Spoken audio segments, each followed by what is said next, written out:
Perfect technique is overrated, particularly by those who are mediocre. I'm talking about mediocre fighters, mediocre martial artists, mediocre coaches and instructors.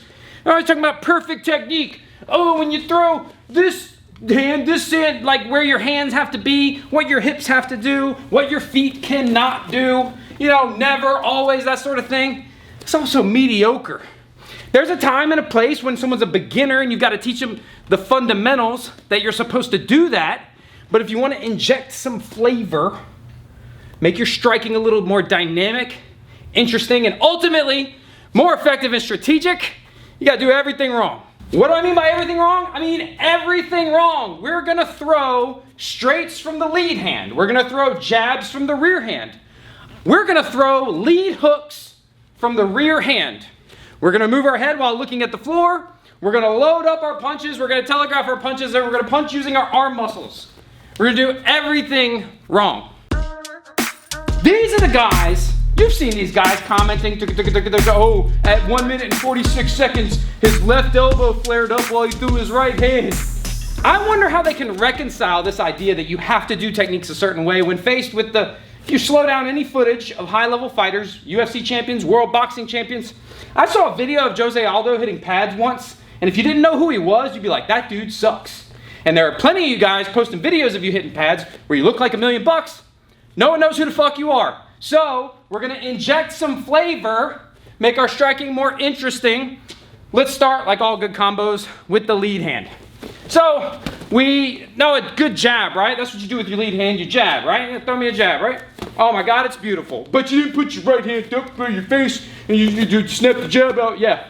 Snapping the jab out. Ha! Woo! Ha! That's great. That's cool. You're supposed to do that. But let's make our left hand a little less efficient, but a little more powerful.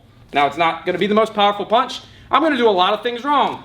I'm going to, instead of snapping this jab out, I'm going to square up. I'm going to expose more of my body. I'm going to cock this hand like this, exposing more of my face, loading, telegraphing, and then I'm going to punch using my arm muscles. Whoosh, whoosh. And you might be like, fuck is this bullshit? You know what I mean? It's called a lead straight. We're going to put some power into it. So, just cover up for me, all right? I'm going to cover up good now. Cover your face hole. I'm going to jam this thing in there. Never. You'll never break my defense. I'll never break your guard with that, right? That's fine. Let's check it out. Let's put some context to it. Let's understand why we're doing it, right? So we got an overly defensive, shelly, guardy type player that we've already stung. And he already has felt the speed of our laser sharp, accurate, fast jab that we have developed when we were a beginner. He's overly defensive. Ha! Snap. Snap, snap. So, and that's how he's dealing with my jabs. So once I know that that's how he's dealing with my jabs, I go, and I'll never break his guard, right? Nate, how many of these, put that up. All right. Put your guard up. How many of these do you want to take for the sake of this video? How many? Yeah. Not too many. Yeah, it's gonna get old, right? You're still jarring their brain and they're still taking damage when you snap that thing out there. Step in, step in. So you do it the right way so you can do it the wrong way, much like learning all this stuff. You learn the correct way to do it, then you start breaking the rules. Square up, load up, telegraph, put some arm muscle into it. It's a lead straight. It's shorter, it's not as strong as a cross, but guess what? If I'm setting jabs, what are you waiting on? You're waiting on this one, right? Mm-hmm. You're either gonna use this as an opportunity to counter, or you're waiting to make your big move, like slip out of the way, right?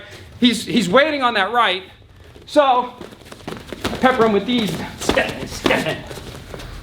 Right? It works if he's on the defense. So we've got straights from the lead hand. What about jabs from the rear hand? I know what they're thinking. They're like, lead hook from the rear hand. Let's just show the jab from the rear hand. What's the jab from the rear hand? All right, you throw this right, and then another right. That's all it is. And you think, well, there's not a lot of power in that.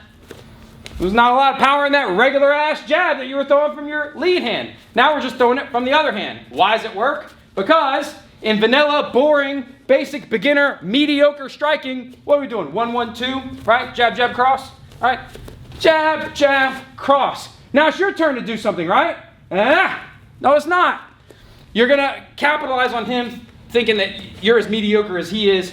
I throw 1, 1, 2, Nate thinks it's his turn to go. I go bop, bop, bing, he thinks it's his turn to go, and then I'm hitting him with something else, right? Hopefully interrupting him, maybe getting countered, maybe Maybe I throw this and then this happens. Maybe, but it's fighting, right?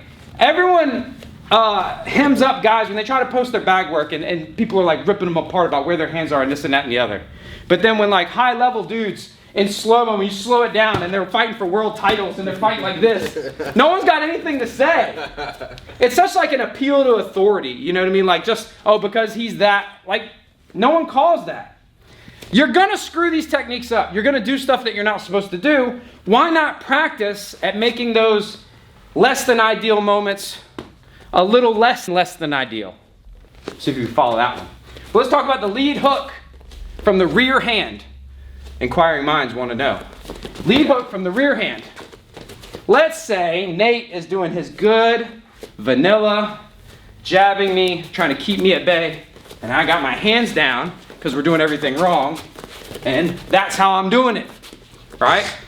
When I slip to the inside, yet another one, they'll tell you, oh, when you jab, you gotta slip this way, right? Gotta slip to the outside, because when they jab, if you slip to the inside, then the right hand's coming, right? This is all contextual, right? I'm not gonna slip to the inside if he's been feinting a jab and throwing a short right real quick. Like every time you feint, yeah, I'm not gonna do that.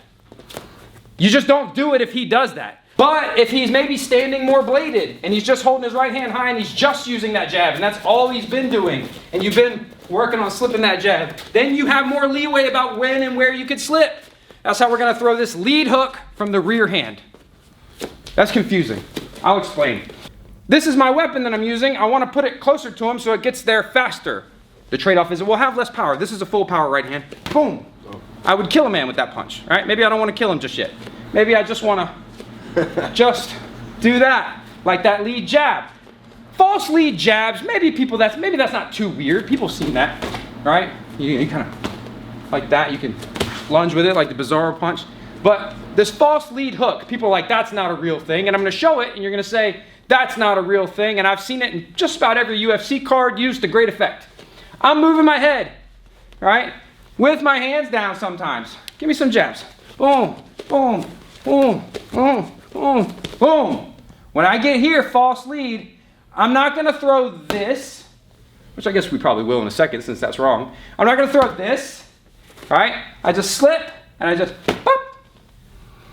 It's different than a jab. Do you know what it is? It's a lead hook. Do you know why I call it a lead hook? Because this shoulder is the lead, boom, and we're using a little bit of hip torque, just the tiniest bit. It won't feel very powerful. Guess what? When you were learning your fundamentals, what else didn't feel powerful? Your jab, your two. Your lead hook. We're talking about a lead hook. Oh yeah, your lead hook. The boring, vanilla, mediocre lead hook. Whew, it's been a while. You haven't done this in a while. The lead hook. The lead hook felt when you didn't load it up, right? When you didn't load it up, it was like, this is it? Just maybe a little hip, and maybe once you figured out a little hip, a little arm at the correct moment to get a little bit of pop on there. That's what we're doing with this. We slip. We can't load this way. If we loaded this way, it would just be a bomb. It would just be a right hook, a rear hook. It's a lead hook. I feel good though. What? You got me good. Oh, yeah. Sorry. You know, I said once about adding in neck muscles into a punch, and people were calling bullshit and shenanigans. Yeah. But I left a little hole for you to fall into. I'm talking about if you snap your head over, it adds a little bit to the punch. Like, boom, you're throwing a little more weight that way, right? And you might think, well, you're going to throw yourself off balance. Well, you don't throw yourself that much. Or you only throw it when you're going to hit. There's a lot of, well, you'll do this if you do that, and I'll do this. Well, shit, like, don't get off the stool. I'm making money. Yeah, don't go in the cage. Like, don't do it then. I don't know what to tell you, right? So we are doing our good, fundamentally unsound head movement. We slip to the inside with our hands down like a maniac, right? And now I'm going to add a little bit, and I'm going to go whoop, just like that, right across. Zoom. Just right there. People be like, but that punch doesn't hit real hard. Well, guess when it does hit them? When they ain't expecting to get punched, right? Nate's throwing all this stuff. He's doing his good fundamental jabbing, right? Woo, woo, woo, woo, woo, woo, woo, woo. It's coming up and over, wing. It has more in common with the lead hook than the overhand from this position if we're already here. Now, if we are swinging into it, throwing a big bomb, while looking at the floor, winning UFC championships that way. Don't look at the floor. Don't move your head looking at the floor, right? About to fix you up with that one too. I'm going to look right at the floor to land my overhand. Why am I going to look at the floor? Nate, we're going to freeze time because that's how people come up with these crazy like, oh, but if you do that, I would do this. Like they freeze time, right? So I jab high. I throw a mean straight. Boom, pop, pop, whatever version I'm using, right? Whatever I'm using. And I go like this. If I'm like this and we snapshot, freeze frame, who's winning, right? Who's in control? Who's got their posture? Who's got their base ready to attack from, ready to defend from? You, right? He sees the back of my head and instinctually, subconsciously, they'll look at the back of your head as the danger travels. He swing through like a bad head movement, right? He gets here and I'm thinking, yeah, right? My attention has no choice but to go that way. This is the thing, we get fixated on this lovely thing here, right? As he fixates, this guy's coming from the blind side at full speed. Literally, I'm throwing everything into it. We talked about throwing the head into the punch earlier. Throwing the body into the punch. Probably throwing myself off balance. Boom! And they'd be like, but that's the wrong way to do it. Yeah. I don't know. A bunch of world titles says it's not. There are so many examples of high-level guys doing things fundamentally incorrect. I am not saying to abandon fundamentals. I'm not saying don't hone your technique, especially early on. What I am saying is that when you're ready to stop going to boxing class at an MMA gym, which should just be called punching class, because it's like, hey, combo of the day is 1, 2, 3. 1, 2, 3. Now I'm going to go 1, 2, 3. We're going to change it up. Now you're going to go to the body. 1, 2, 3 to the body. And I'm going to go 1, 2, 3 to the body. That's like a striking class at every MMA gym I've ever been to, right? Every once in a while, you want to get whimsical. You want to have your hands down. You want to slip to the inside, right? False lead, right? Right? You can surprise people with this stuff. What should you think about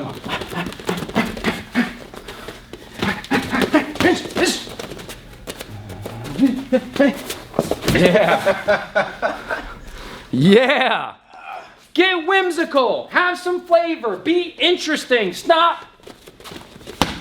It's how you get knocked out. Yeah. By dudes who do stuff the wrong Or it's way. how you have boring fucking fights that no one wants to watch. If you're a real martial artist, you want your stuff to be interesting. And you want your stuff to be effective. If you're a fighter and all you care about is effectiveness, there's still some merit in practicing this stuff because it can be effective in moments where, I'll get serious for a second. This overhand right, all right? I'm not saying you should practice to do this unless it's an intentional choice. But if in the moment you do this and you have practiced it, you will be more effective if you have practiced it. That's ultimately what I'm saying. Practice in these less than ideal setups, you know? And then you'll be more effective. Where am I going with this? Oh, I remember where I was going with this. I also have a whole list of this stuff for kicking. Like kicking wrong in order to do damage and score points and land hits that you wouldn't normally be allowed to land. Did you ever teach the toes thing? Oh, shh. Oh, my bad. Zoom in on feet. Yeah.